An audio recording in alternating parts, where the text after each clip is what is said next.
O que poderia haver de comum entre o vegetariano e pacifista escritor russo Leon Tolstói e o carnívoro e antissemita empresário norte-americano Henry Ford?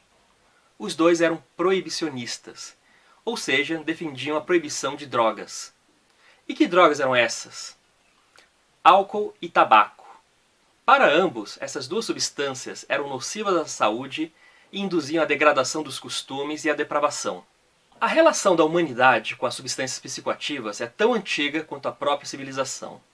O biólogo Robert Dudley chegou até mesmo a formular a hipótese do macaco bêbado, ou seja, a hipótese de que nossos ancestrais comedores de frutas de 100 mil anos atrás descobriram o processo de fermentação de certas frutas.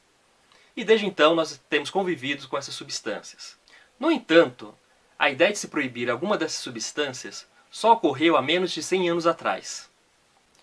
Quais foram os critérios e razões por quais algumas substâncias foram liberadas para o uso e outras foram proibidas? Essa é a indagação central deste livro aqui, do professor Henrique Carneiro, publicado pela editora Autonomia Literária. Eu sou o Diego, professor, livreiro, tradutor, crítico literário e apaixonado por livros. Venham comigo entender como se deu essa separação entre drogas lícitas e ilícitas neste livro, Drogas, a História do Proibicionismo.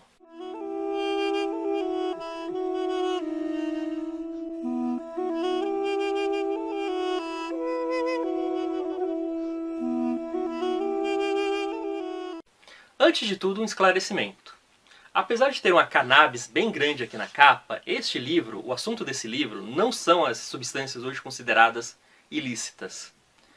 A ideia do livro é fazer um mapeamento das diversas matrizes de pensamento proibicionista que se forjaram ao longo do último século e meio. Portanto, ela vai falar quase que exclusivamente das substâncias hoje consideradas lícitas, como álcool, tabaco, chá, açúcar e ópio. É um livro excelente para quem quiser se aprofundar ou ter um primeiro contato com esse debate, sem moralismo, sem pânico moral ou sem preconceitos pseudocientíficos. É um estudo interdisciplinar que une história, sociologia, antropologia, usa diversas fontes e textos e fontes primárias para esclarecer o relacionamento da humanidade com o que nós normalmente chamamos de drogas, mas que é mais correto chamar de substâncias psicoativas. O autor utiliza-se do enfoque formulado pelo francês Fernand Braudel, que defendia uma totalidade da história, ou seja, a inclusão, pelo pensamento historiográfico, daquelas dimensões que normalmente são ignoradas pela história tradicional. A alimentação, o cotidiano, a sexualidade, as fontes de vida material. Com tal enfoque, é possível perceber como as substâncias psicoativas tiveram um papel importantíssimo ao longo da história de toda a humanidade. Basta lembrar que foi a busca por substâncias exóticas, as especiarias, o principal motor para as navegações europeias no século XVI, ou também a obtenção de matérias-primas como cacau e açúcar, o motor do colonialismo europeu nos séculos XVII e XVIII. Fernand Braudel até mesmo fala de uma revolução alcoólica, quando o uso de destilados se tornou comum em toda a Europa a partir do século XVIII. A relação do homem com essas substâncias psicoativas sempre foi marcada pela ambiguidade. Embora elas sempre fossem valorizadas e apreciadas, seus efeitos também causavam apreensão e medo. Não obstante, elas tiveram um papel importantíssimo na definição dos nossos valores e identidades culturais. Um dos principais argumentos do livro é que a seleção de quais substâncias seriam lícitas e outras ilícitas tem a ver com a ascensão do capitalismo industrial a partir do século XIX e a criação de uma biopolítica para o disciplinamento das classes trabalhadoras. Biopolítica, na definição usada pelo livro, são todas aquelas políticas de controle dos corpos usadas no âmbito do comportamento, do nascimento e da morte, da ingestão de alimentos ou outras substâncias, da sexualidade, da disposição do nosso tempo livre. A biopolítica pode ter tanto um caráter moral, religioso, quanto médico e sanitário. Quando analisamos a história das substâncias psicoativas, veremos que todas elas, em algum momento, sofreram um período de proibição. Por exemplo, o café, que hoje nós não podemos viver sem ele. Mas ele já teve períodos de proibição no Egito ou na Inglaterra. Mas por que justo o café, junto com o tabaco e o açúcar, foram selecionados para se tornarem produtos de consumo em massa, enquanto outras substâncias foram proibidas? A resposta que o livro dá é porque elas se adequavam de forma melhor à nova mentalidade burguesa que ascendeu com a Revolução Industrial no século XIX. Elas correspondiam aos valores burgueses de sobriedade, eficiência, rapidez e disposição, por conta justamente dos seus efeitos estimulantes. Outras substâncias que possuíam efeito narcótico, como a maconha ou mesmo o álcool, foram estigmatizadas por induzirem as pessoas a um estado de espírito contrário a esse ideal da racionalidade burguesa. Outro fato interessante que o autor relata é que as matrizes da atual política proibicionista tiveram sua origem no Estado absolutista europeu e na política da dinastia Qing da China no século XIX, que como estados despóticos, elas viam com naturalidade a ideia de poderem legislar sobre o comportamento e sobre o consumo privado dos seus súditos.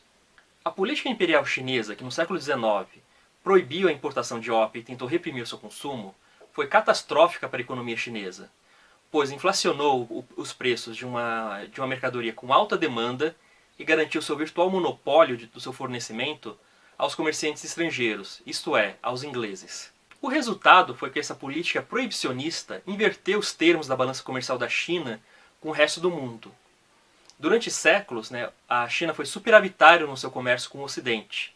Mas graças à política de proibição do ópio, essa relação se inverteu, quando os ingleses começaram a fornecer ópio em grandes quantidades e todos os recursos do império eram drenados para o pagamento dessa mercadoria. Isso, por sua vez, deu um grande impulso ao comércio internacional no século XIX. E também foi a origem das chamadas Guerras do Ópio, conflitos em que o Ocidente praticamente obrigou a China a abrir o seu comércio para o resto do mundo. Apesar de não ser o foco do livro as substâncias hoje consideradas ilícitas, a partir de todos esses exemplos é possível ver a irracionalidade das políticas proibicionistas nos dias de hoje. Tais políticas, como já foi dito antes, se originam numa época que o Estado se colocava no direito de emitir normas e controlar a vida particular de cada um. O critério teoricamente usado para se permitir o uso de algumas substâncias e proibir o de outras é o dos efeitos que elas têm sobre a saúde das pessoas. Mas esse argumento não resiste a uma verificação, pois hoje o tabaco é comprovadamente uma das substâncias que mais prejudica a saúde das pessoas com seu uso prolongado, e no entanto ele movimenta bilhões de dólares todos os anos e não se fala na sua proibição.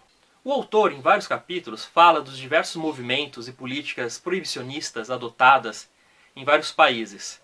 O caso mais famoso deles sendo a Lei Seca dos Estados Unidos, que vigorou durante os anos 20. E aqui fica muito claro que não é fácil reduzir o pensamento proibicionista a única matriz de pensamento ou a único campo do espectro político.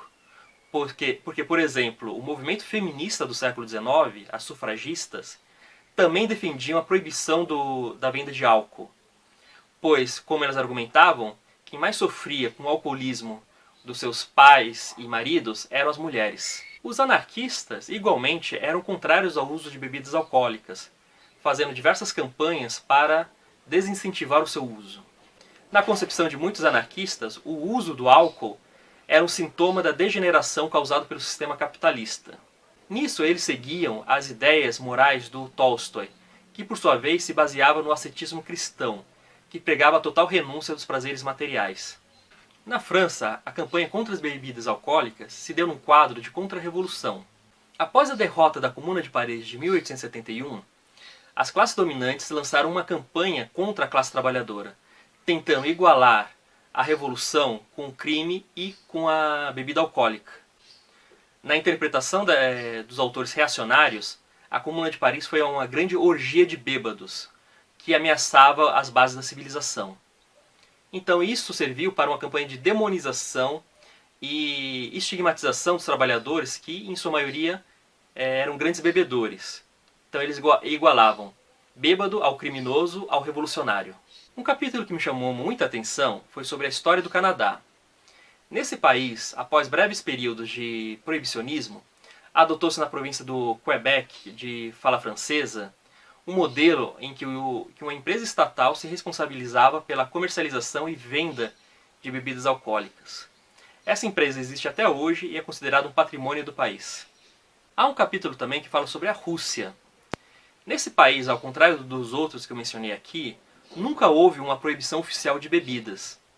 Isso porque A comercialização e a venda de bebidas, em especial a vodka, foi uma importante fonte de rendas para o Estado desde a época de Ivan o Terrível, quando o czar estabeleceu as chamadas kabaks, as tavernas do czar, que eram administradas por um funcionário do Estado russo. Por isso, era do interesse do Estado fazer com que os russos bebessem mais e mais. No século XIX, foram até mesmo proibidas pela polícia campanhas a favor da abstinência.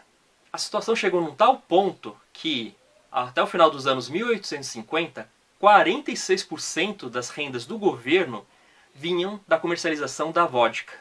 A importância desse comércio para o Estado era tão grande que mesmo os bolcheviques, que a princípio eram favoráveis também à proibição de bebidas alcoólicas, logo após tomarem o poder, se renderam às evidências e mantiveram o monopólio estatal desse setor. O último capítulo do livro trata do consumo de drogas segundo os vários enfoques da sociologia. Mais uma vez, ele não fala aqui nem de leve das substâncias hoje proibidas, mas sim daquelas que são amplamente consumidas e até mesmo incentivadas. E isso inclui remédio para os mais diversos usos.